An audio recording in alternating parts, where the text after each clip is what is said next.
Yan, makakapanayan po natin si Senior Inspector Arroyo dito po mula po sa BFP Pasig. Sir, magandang hapon po sa inyo. Yes, magandang hapon, Ginoong Jiggy, at sa ating mga tagapanood at sumasabay-bay sa inyong programa. Opo. Sir, kahapon po ay halos nung Miyerkules at kahapon ay dalawang beses ko pong naitanong sa inyo na ano yung mismong naging dahilan ng leak.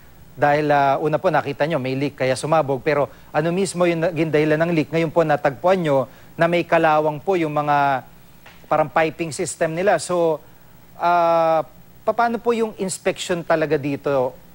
Saan po ba talaga nagmumula yung inspection? Hindi po ba sa BFP rin o sa LGU po ba?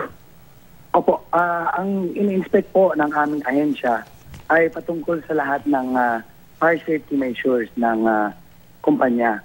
So kung ito ay nakita nga substantially complied, ito ay nabibigyan ng kaukulang Fire Safety Inspection Certificate for Business Permit at ito ay ginagawang prerequisite para sa compliance ng business permit.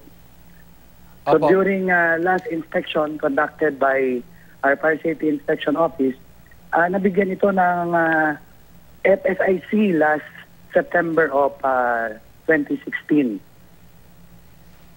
So ang nakita namin talagang leak doon sa very possible na nag-leak. No, meron kaming kanina kasi hapon, ang aming team ay nagtungo na naman muli doon at maliban sa unang nakita namin na very possible leak of fumes, meron kaming tinesting, inactivate namin kasama ang kanilang pollution control officer at talagang na-witness namin ang aming team na pag-open ng valve, meron pa rin lumalabas doon. Pero ito po ay, controllable. So isa po yun sa tinitingnan namin sa kasalukuyan na doon din posibleng lumabas ang leak.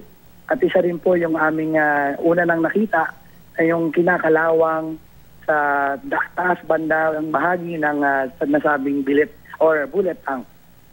Opo. So ito po ay titingnan natin, papatibayin to ng inaasahan namin na may makausap na kami doon sa mga nakatamo ng sunog ng mga personnel nila para lalong mapatibay ang aming tsorya. Opo. Pero sa kasalukuyan po, hindi pa namin makausap yung mga nasa ospital. Sa buong Pasig ho ba merong ganyan din na facility na refilling station at paano pong gagawin yung hakbang kung meron po?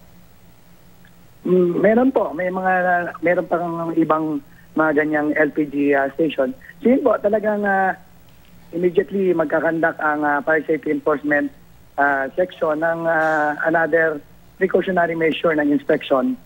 So sa mga existing pa sa AOR namin sa Pasig City nga. At titingnan natin para hindi na maulit ang nasabing pangyayari sa nasabing kumpanya. Opo, parang siyempre sa panig ho nung namatayan, nung nasaktan, parang ang tanong ho nila ay bakit ngayon lang mag-i-inspect ng masinsin na meron na po nangyaring trahedya. So, gaano ho ba consistent din yung BFP at ito ho ba'y masasabing mandatory talaga na lahat ng piping system na ganito ay ini-inspect para nga ho hindi magdulot ng ganitong mga aberya? Opo, very consistent naman kami sa aming ginagawang periodic inspection. Hindi po nagbabago yan. Talagang ang nangyari po sa insidenteng ito ay preventive maintenance sa facility nila. So nakikita nga natin na dahil hindi naging maayos ang pag-maintain ng kasalukuyang nag-ooperate na kanilang LPG refilling station, nagkaroon ng problema at nagkaroon nga ng leak. At ito ay nagdulot na ng, sad to say, explosion and marami ang na-injured at eventually nga may namatay po isa. Opo. Ano ho ang pwedeng maging pananagutan dito nung Regasco, kaugnay po ng pangyayaring ito? Opo, kinokolekta pa natin lahat po ng ebidensya at iba pang mga pertinent documents. So na magkakaroon pa kami ng testing of mga electrical analysis at flammable substance sa aming laboratorio. So inaantay namin yan ang resulta at titingnan din namin ang legal opinion ng aming ahensya kung talagang kakasuhan namin ng halimbawa or possible ay tulad nga ng nabanggit mo kanina, Ginoong Jiggy, na yung gross negligence resulting to multiple homicides. Pero anytime po na merong complainant dito sa amin, no, any among the affected na na-injured or yung damage of property, ay talagang aasikasuhin namin agad-agad.